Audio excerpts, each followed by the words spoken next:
Welcome back, Love Stylers. I'm Misty. Today we're going to be talking about, but my parents won't go keto.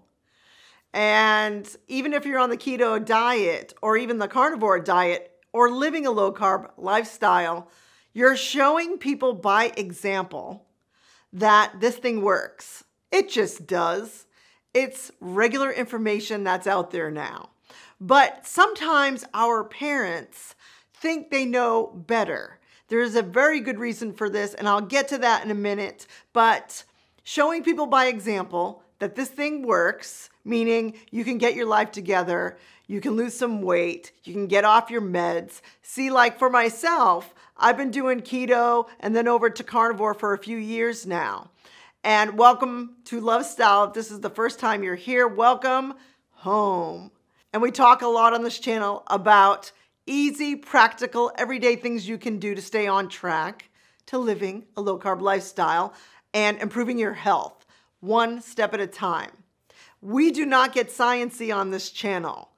I am more of an inspirational type. So there are plenty of great channels out there. Ken Berry is great. He's not too sciencey. He's the perfect combination between practical and a little bit of doctory stuff because he is a doctor. So Dr. Berg is also one of my favorites. See these guys for the more particulars and the science stuff because I don't go that way. So your parents won't go keto even though they can see that your whole life is improving as you go along.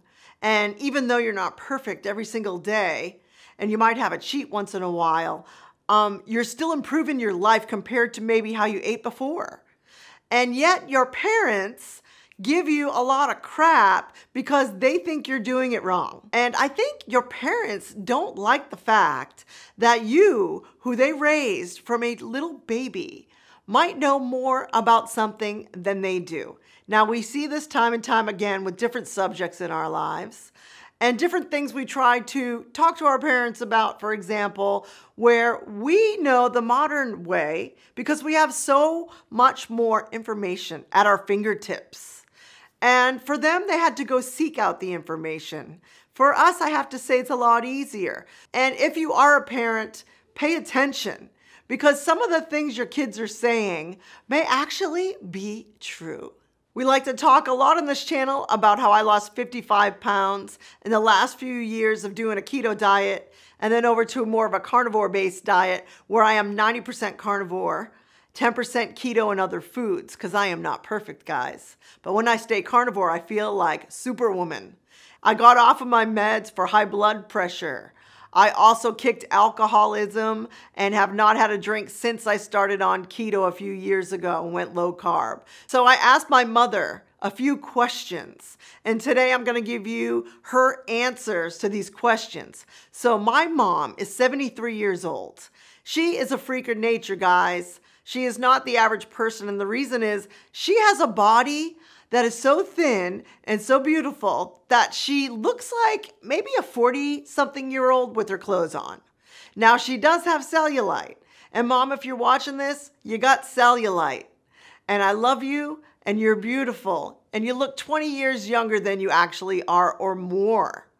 And people say this to her all the time. So she's a young looking lady. She doesn't have a weight problem. But I asked her some keto questions just to see if she still has some old school thinking in there. She eats pretty well, always has been concerned with her weight, and gravitated more towards vegetables and real foods in her life instead of eating junk foods. So I did have some idea of good nutrition when I was a kid growing up. But that doesn't mean I followed it. So I used to like to eat Doritos and ice cream and some junk foods, a lot of salty, crunchy. And so I got fatter as I got older. My mom has always stayed thinner. But looking inside somebody's system is a whole different story than the outside. I think people mainly come to a low-carb lifestyle because of the weight loss it provides. And it's very important to stay within a range of a decent, healthy weight. But that's not the whole picture. We have to look inside. We have to make sure we're doing it right. And staying away from packaged foods and all that is pretty obvious nowadays that that's not the best way to go, even if it says keto.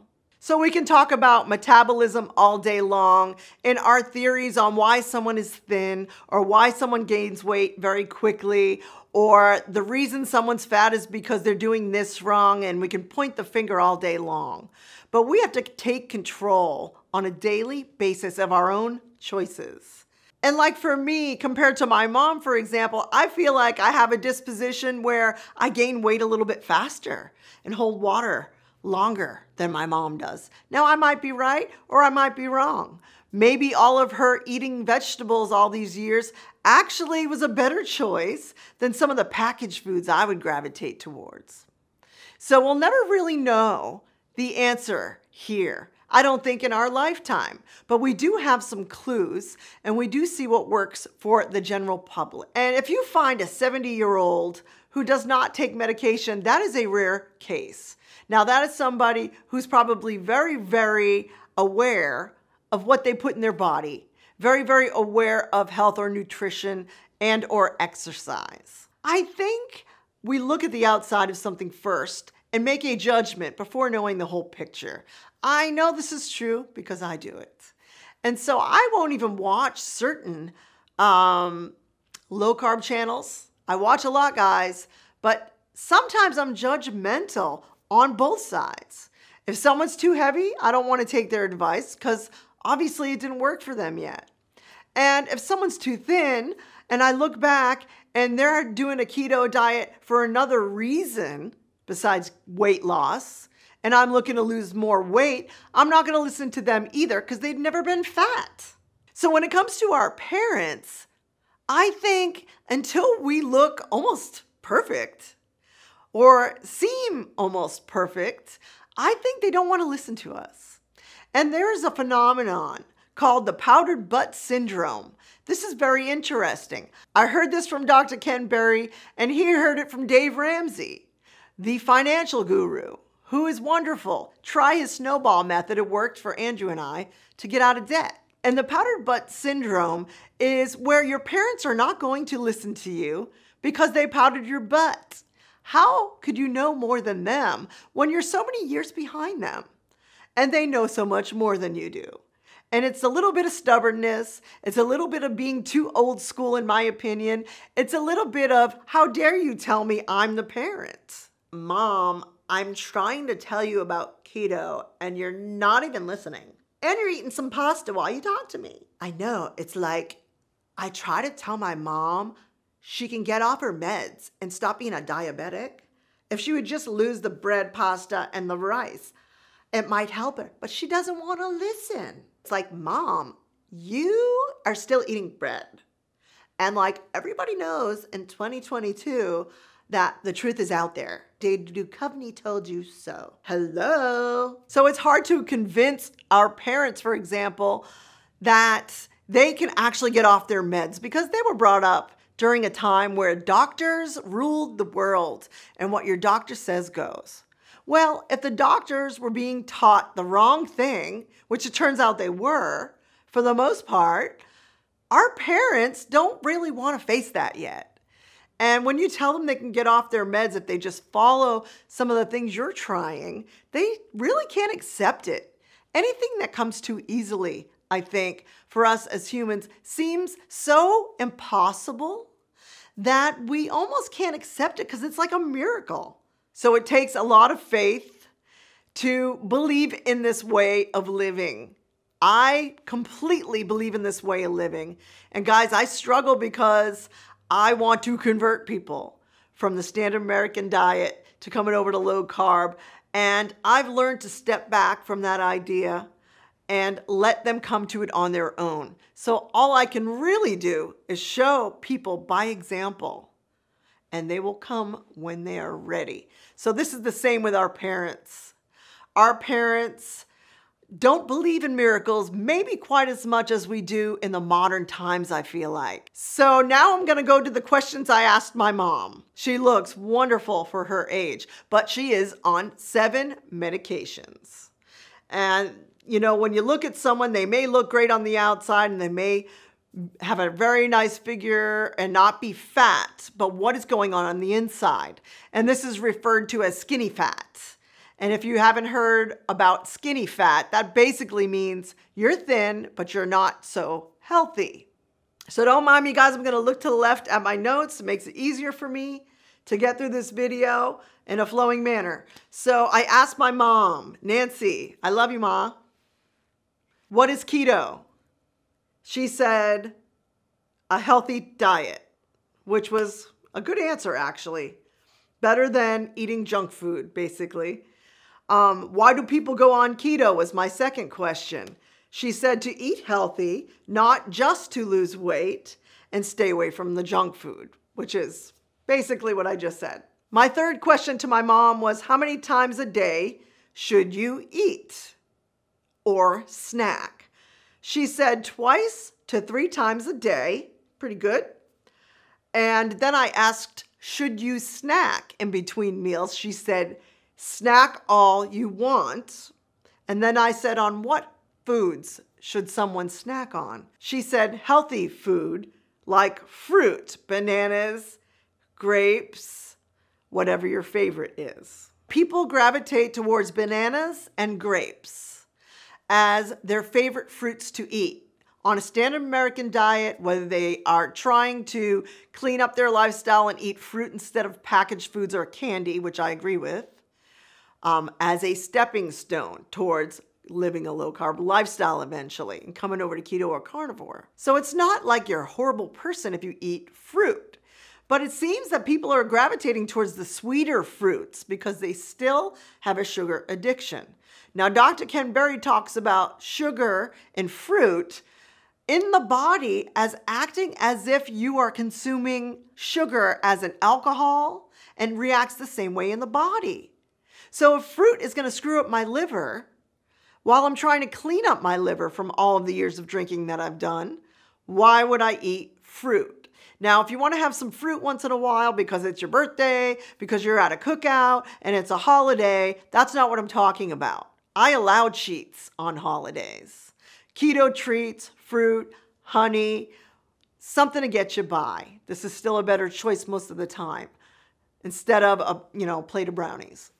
So I'm not necessarily against fruit. However, if it reacts the same way in your body as table sugar, refined sugar, and all the crap we're trying to stay away from, alcohol, these kind of things, then why would I include it in my diet? I would not. And that's why I like a meat, dairy, and eggs diet for myself. Because when I eat fruit, I have to tell you guys, I'm hungry all day. Let me know in the comments if this happens to you when you eat something sweet. So the fourth question I asked my mom was, do you know any people your age group not on medication? She said no. The fifth question I asked my mom of 73 years old about nutrition and health was, what are the biggest health problems you see of people around your age group?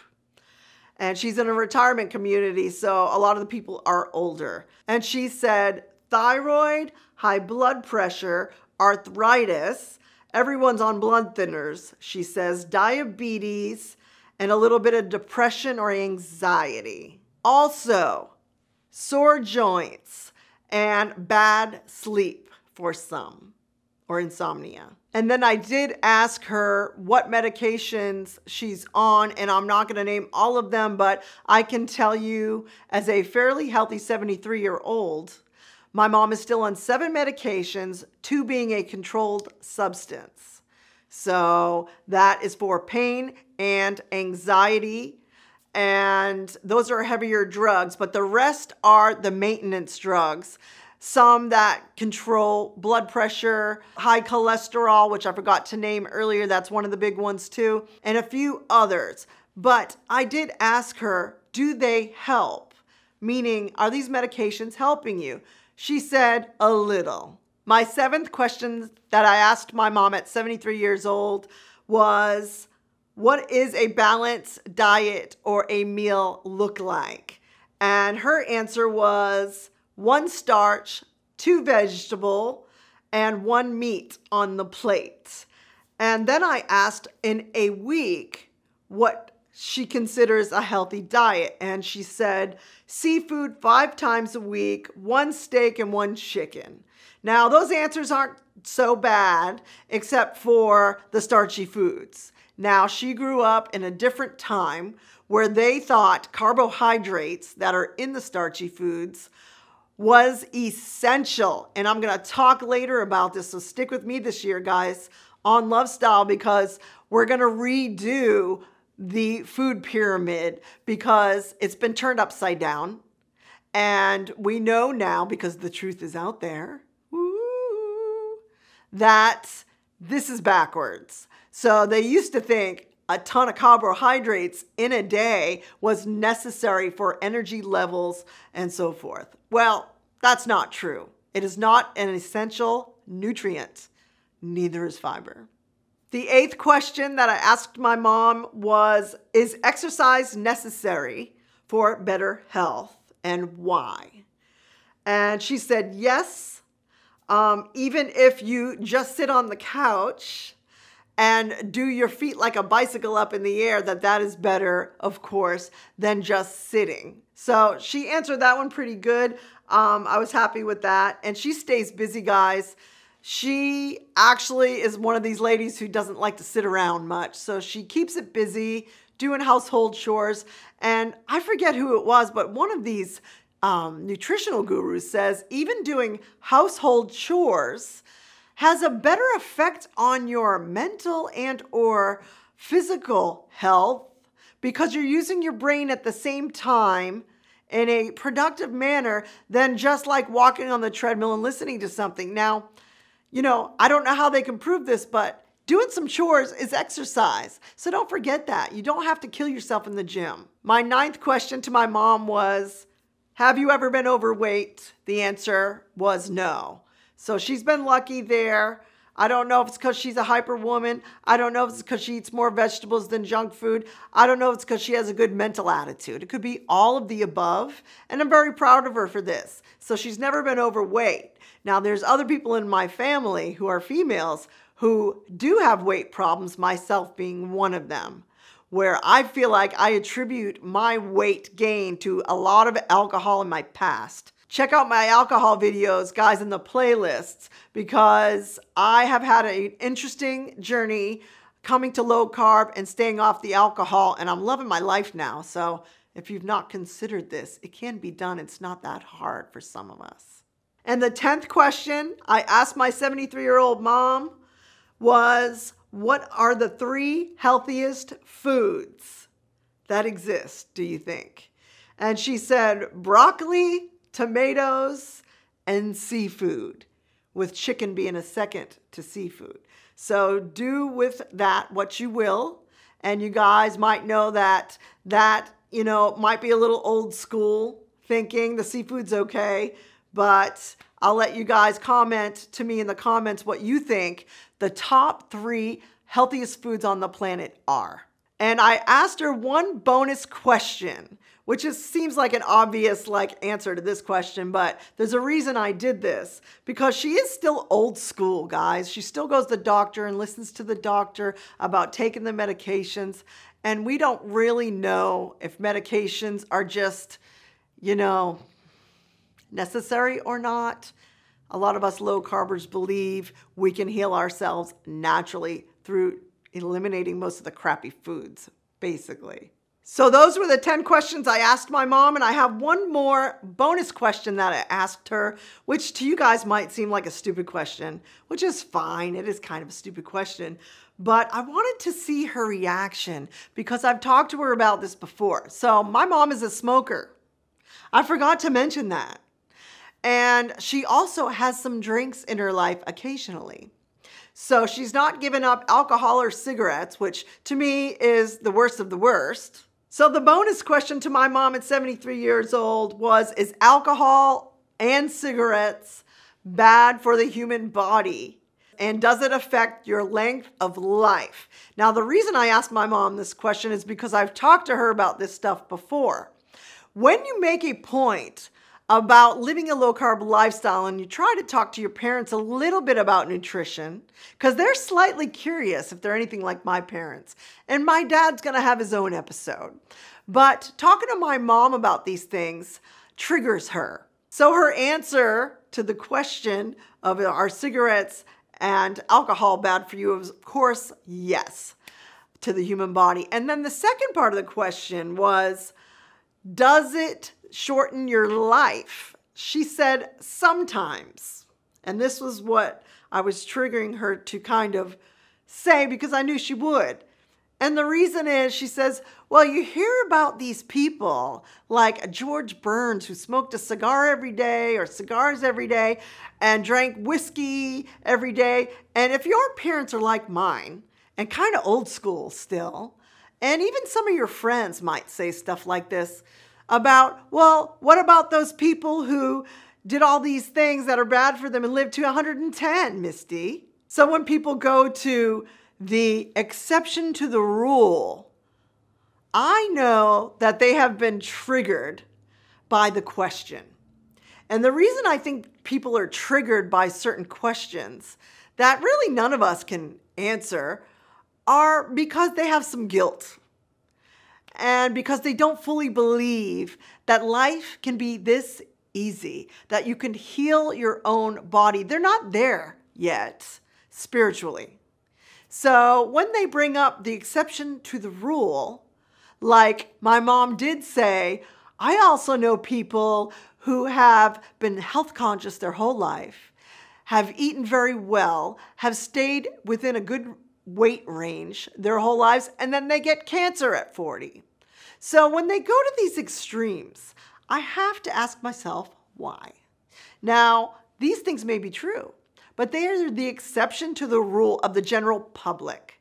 So let's be real, guys. And if people go right to these extremes, they're not ready. They're not ready, guys, to straighten up their life yet.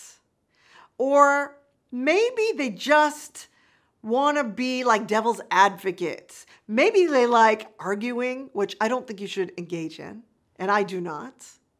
But if somebody asks me, after doing this for so many years and finding so much success, because we have a lot of people around us, guys, and I know you're going through this if you're living a low-carb lifestyle, who kind of disagree with how we eat or kind of look at us like, yeah, well, she's still fat. Like, you know, when you weigh 120 pounds, Misty, come talk to me then. Like, you're still fat. And I even go through this with Andrew. So we can't change other people's minds. And I think leading by example is the best way to go. That's all you can worry about is healing yourself first. We're not here to convert everybody. Stick around for my truth bomb, which is in about 1 minute here, because I love my truth bombs.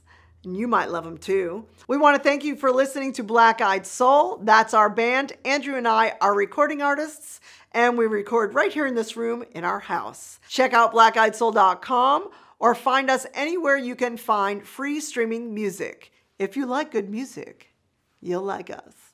And my truth bomb today is, all we can do is lead by example. Now, I feel like this is really obvious, of course, but I have had trouble with this one, guys, because I want to help people so much that I have a hard time holding myself back from convincing others that they should try it too, because I feel so great and my health is getting better. And it comes from a very, very loving space in our heart.